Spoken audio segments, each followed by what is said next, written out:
Get the message. I always win. Battles are brewing in Riverdale, so let's break down Season 2, Episode 11, right here on What Happened.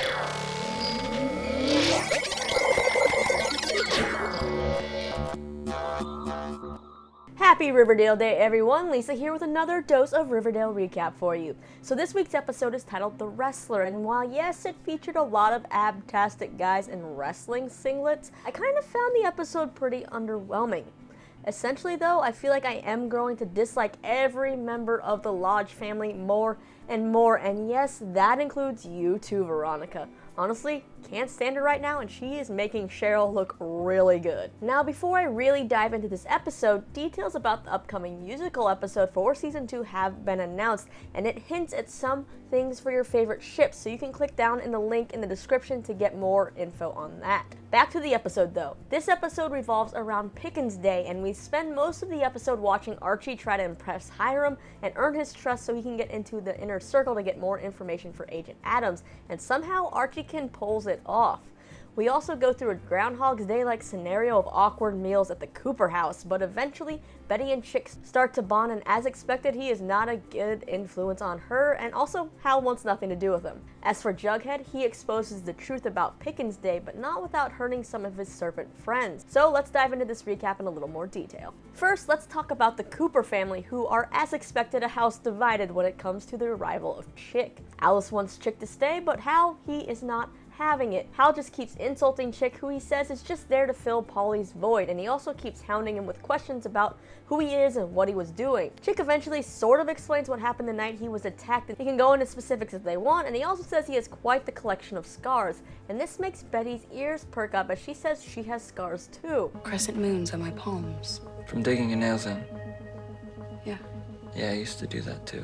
Not sure if scars are a really good bonding thing for Betty and Chic, but we'll see. At school, Betty shows the group Chic's picture, and Kevin thinks that Chic looks incredibly familiar, but he can't quite place Chic. He does figure it out though, and later calls Betty to tell her that Chic is a video gigolo or a webcam boy. Chic later pays a visit to the hostel, but returns home angry to the Cooper house, pissed because he found out that Marcel had thrown out all his stuff, including his laptop and camera, basically everything Chic needed to survive and make money. Betty tries to make things right with Chic by giving him an old laptop from the Riverdale Register and a webcam, which he does take. We later see Chic go to Betty's room and ask Betty why she cares and why she's being so nice to him, because he knows that everything with people is just a transaction. No one can be as nice as Betty is without wanting something. She just tells Chic that she's trying to figure out why she is the way she is, and that she has this darkness in her that she doesn't understand and it scares her. So she thought that maybe if he had that darkness too, which she thinks he does, he could help her make sense of it.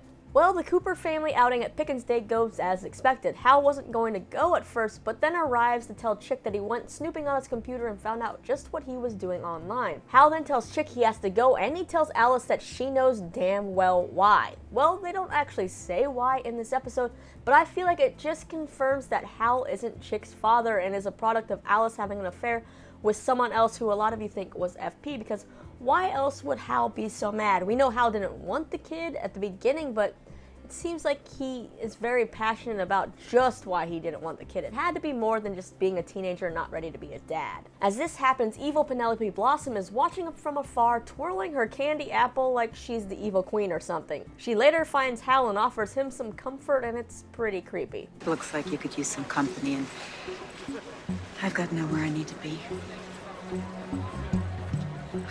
I guess Mrs. Blossom wants to keep this kind of comfort thing in the family? Yeah, gross. After Pickens Day, Chic tells Betty about going into her room the first night and watching her, which I'm actually surprised that he kind of admitted to, but he says it was because he was trying to figure out why she'd go back for him. He then realized he understands her, that she feels alone in this family, and he explains why he webcams, which is because he can pretend to be someone else and he can get away from the darkness inside of him. And, well, Betty, she asks him to show her what to do with that, and as Jughead says in his narration, thus begins the dark education of Betty Cooper. So, yeah, looks like Dark Betty is getting into the webcam business, which, let's remember here, she's underage, so it just makes all of this even creepier. Moving on to Jughead. So in class, Cheryl gives this report on how her great-great-grandpappy should be the one being honored, not General Pickens, because Colonel Barnabas B. Blossom actually bankrolled the Pickens settlement. Jughead seems pretty bored by this whole presentation, but when class is over, the teacher reminds him that his oral report is due next week.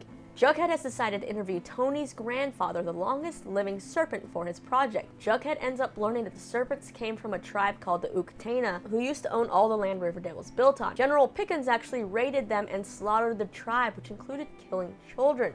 When Tony's grandpa's grandpa died, they formed the serpents to keep the family together. Jughead is now worked up about how no one knows this real, true story and how Pickens Day is about honoring a man who slaughtered people. He brings his story to Betty and reveals that General Pickens was hired by Colonel Blossom to remove the Uktana tribe by force, and now the serpents are being squeezed out of existence too in the same manner of sorts. Jughead's mad that Hiram Lodge is honoring a murderer instead of trying to make amends, so Betty suggests that Jughead get a quote from Hiram for the article, but when Jughead tries to call Hiram just hangs up on him. Jughead publishes the article anyway, and it's pissed off some people, including Tony, because her grandfather's story wasn't for him to tell. Jughead ends up apologizing for using Tony's grandpa's story as part of his own revenge plan for the North Side. The serpents all come together though and find another way to make waves. They interrupt Pickens Day with a protest, and surprisingly we see Cheryl join them on their side after learning what her great-great-grandfather did. Hiram interrupts the protest and gives some BS speech trying to turn the protest into proof of how great Riverdale is and trying to distract from what was really going on. At the end of the episode, we see that the statue of General Pickens is decapitated, and Hiram and everyone seems to be pointing all fingers towards the serpents, and he wants this thing resolved swiftly. I don't know why, but I feel like it wasn't the serpents who did it. Maybe they're being framed, like they're being blamed for this. Maybe it was Cheryl who we saw change sides, or maybe it was someone else who wants to get the serpents in trouble for something. Maybe Penny Peabody or somebody like that. As for Veronica, she's quickly learning that working with her sleazy parents may just cost her some of her friends. At the beginning of the episode, we see Hiram, Hermione, Mayor McCoy, Sheriff Keller, and Fred Andrews talking about the Pickens Day and what they're going to do with it, and Mayor McCoy is also ranting about Southside parents who keep coming to her office demanding that Southside High be reopened. Lodge Industries and Andrew Constructions want to make Pickens Day even bigger than it normally is to distract everyone from everything, but the mayor knows that it's just basically a commercial for the Sodale project. We then see that Veronica is also sitting in on these meetings and giving her 2 cents on things, which Mayor McCoy is not a fan of. Later, when Veronica is over at Josie's, it looks like she's convinced Josie to audition some new singers to bring into the Pussycats to bring them back together so they can all sing together at Pickens Day. When Mayor McCoy walks in and asks what's happening, Veronica answers all the questions instead of letting Josie speak, which just makes Mayor McCoy testier. Veronica then goes and whines about it to Hermione and tells Hermione that she feels like Mayor McCoy thinks that she's a bad seed out to corrupt Josie. And well, newsflash Veronica, you are. Hermione then just explains that Mayor McCoy might not be comfortable with how Veronica is involved in the family business, but if anything continues, that Hermione can go have a conversation with Mayor McCoy. After Jughead's article is published, Mayor McCoy tells Josie she can't perform at Pickens Day anymore because she's worried about her safety. Josie then asks why Veronica is triggering Mayor McCoy all of a sudden, and Mayor McCoy spills that the lodges are using Veronica to do their business. Josie is now pissed and goes and tells Veronica she's no longer performing with her because she doesn't like being manipulated by a lodge, and it seems like the claws are out. Veronica just puts on her, "Oh, I don't know what you're talking about, I'm innocent" act and tries to blame Mayor McCoy, but Josie, she's not having it, and basically says, "My mom may have to do what your parents want, but I don't have to do what you want." And you go, Josie. High five.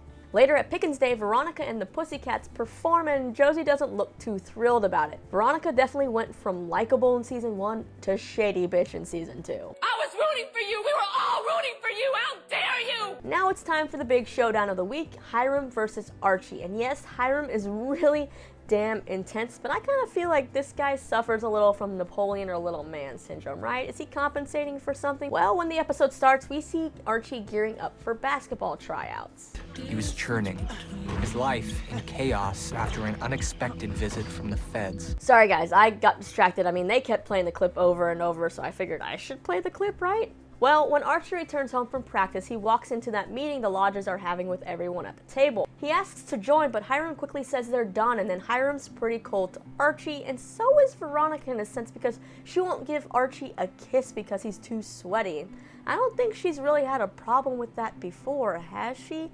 I don't know why Archie just doesn't understand how weird Veronica is being. But also, he has to stay with Veronica to kind of get intel on, Hiram Lodge for Agent Adams, so I guess they're both playing each other. Speaking of Agent Adams, he gives Archie the agreement ensuring Fred's immunity, and then Archie tells him about the meeting at the house, but he leaves Veronica's name out of it. Archie then says he just really wants to get back to his life, so if there's any way to speed up this whole investigation, that would be awesome. So Agent Adams just tells him it can be speeded up by gaining access into Hiram's inner circle and gaining his trust. Archie then seeks advice from Veronica about how to get Hiram to like him, and she suggests trying out for wrestling because Hiram was a star wrestler and basically bankrolls the high school team. So Archie decides to take a break from basketball to try his hand at wrestling, but on the first day of tryouts, he pretty much sucks and Hiram is not impressed at all. And who knew that Kevin Keller was so jacked and an all-star wrestler? I actually liked seeing Kevin toss Archie around, and Kevin loved beating Archie just as much. Veronica later checks in on Archie and basically says that since wrestling isn't going so well, that he can actually win her dad over by singing with her and Josie at Pickens Day. Well, it turns out that that's not a good plan because Hiram thinks Archie singing with the Pussycats is Archie admitting his defeat, which Hiram's actually kind of okay with, but Archie isn't. And now he is revved up and returns to wrestling tryouts. But he ends up getting humiliated again by Hiram, who is giving a demonstration of his signature move. This is a simple but effective move. When your opponent gets cocky, dominating your rival, demoralizing him is the key if you want to win. Well, things are now getting personal for Archie, and he's determined to show Hiram he is worthy. So he goes to see Hiram at home and just flat out asks him why he doesn't like him.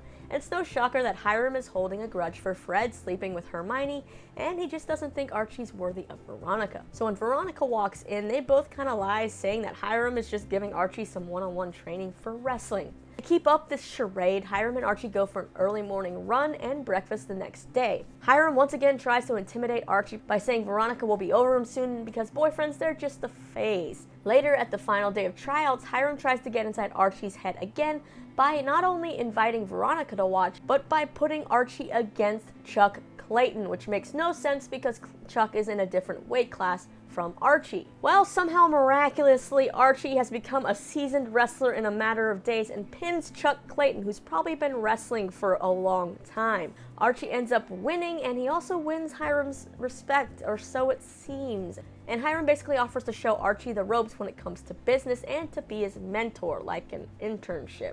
And that wraps up this week's episode of Riverdale. We have Archie thinking he now has earned Hiram's trust, but I'm pretty sure he's just going to be digging himself into a deeper hole into Hiram's whole criminal mastermind, whatever he is doing. Betty's about to be led down a dark path thanks to her creepy brother, Chic. And the serpents, they're still at war of sorts with the North Side. So let's take a peek at the promo for next week to see if any of this stuff plays out. Forgive me, Father, for I have sinned. I'm doing something terrible to a person I love. Aren't you worried he's gonna find out all our family secrets? What's going on in there? Why is the door locked? You brought the North Side down on us. Every decision I've made just makes things worse and worse. What were you and my father chatting about? Did you really think you'd see the last of me? Hello, return of Dark Betty's wig and Penny Peabody. Now, after a somewhat slow episode this week, this promo seems like things will be, revving up in the next episode, and it might be an exciting one. I'm still kind of waiting for the show to give Cheryl, Josie, and Kevin more to do, as well as Tony. Those are some characters I'm more interested in, and I think they could do something fun with them. But now it's time to hit the comments down below to leave me all your thoughts on this week's episode. What did you love and what did you hate? What do you think is going to happen next week, and which character would you like to see more from? Let me know, then you can get details all about the Riverdale musical episode right over here, or you can watch my interview with Dylan O'Brien for Maze Runner: The Death Cure. Don't forget to subscribe so you don't miss another video, and I will see you next time.